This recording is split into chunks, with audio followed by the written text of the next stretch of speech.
All right, so today we're going to talk more about range. Remember, domain was left to right, so range is low to high. So a lot of these are going to be the exact same graphs we already did, but we're looking at them from low to high instead of left to right. So we still have discrete, which is our dots, and we still have continuous, which will be our lines. Okay, and remember, on dots, I'm just going to list the points. I'm just going to list the x values or list the y values. On continuous, I have to give the low and the high number. All right, so this graph, I can see it's continuous, but since it asks for range, I'm going to do the lowest, which is -2, and I'm going to do the highest. I'm bringing them to the y, which is 4. Okay, let's look at number 1. Again, we switch our brain from low to high. So I'm gonna go look at this shape and find the lowest part. The lowest part is right here at -2.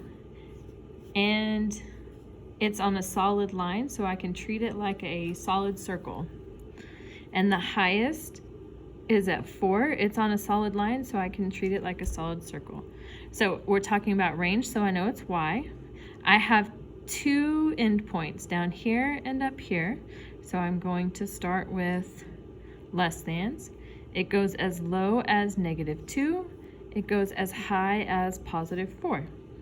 Since they are on a solid line, I can put a line underneath them. All right, number 2. Again, we saw these shapes yesterday, but we're going low to high. Okay, so I can see that there's an endpoint here at the lowest. There's endpoints here at the highest. So my whole shape goes from here to here. So I'm going to have 2 endpoints. Y, I'm going to use my less thans. It goes as low as 1. It goes as high as 5. Since they're filled in circles, they do get lines.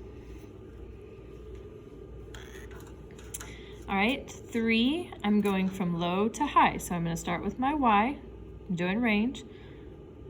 I'm going from my lowest, which is -2, to my highest, which is +2. They are open circles, so I do not get lines. All right, I'm going from my lowest of this shape. My lowest is right here at 0. And my highest is an arrow that tells me to keep going up. Okay, so y is greater than or equal to 0. All right, let's look at 5. I'm looking from low. Well, there's not an endpoint on low, so I know that I'm going to have my y, and I'm going to have some number. Okay, that number, my highest point is 3. And then I need to decide, is all of this whole shape lower than that line or above that line? So everything is lower, so it is less than and equal to, because we have a filled in dot. All right, 6, I'm going from low to high. Remember, I don't care about these dots. I care about the lowest and the highest. Okay, so the lowest we see is at -6. The highest we see is at -5 and +5. I know we're talking about y. Now, at the bottom, I don't see dots, so I'm gonna put solid dots because it's on a solid line and it gets a line underneath it. Okay, so now I have an open circle. I have a solid line, so I'm going to put a solid dot on there, and I have an open circle. They're all on the same line, so a solid covers up an open anytime.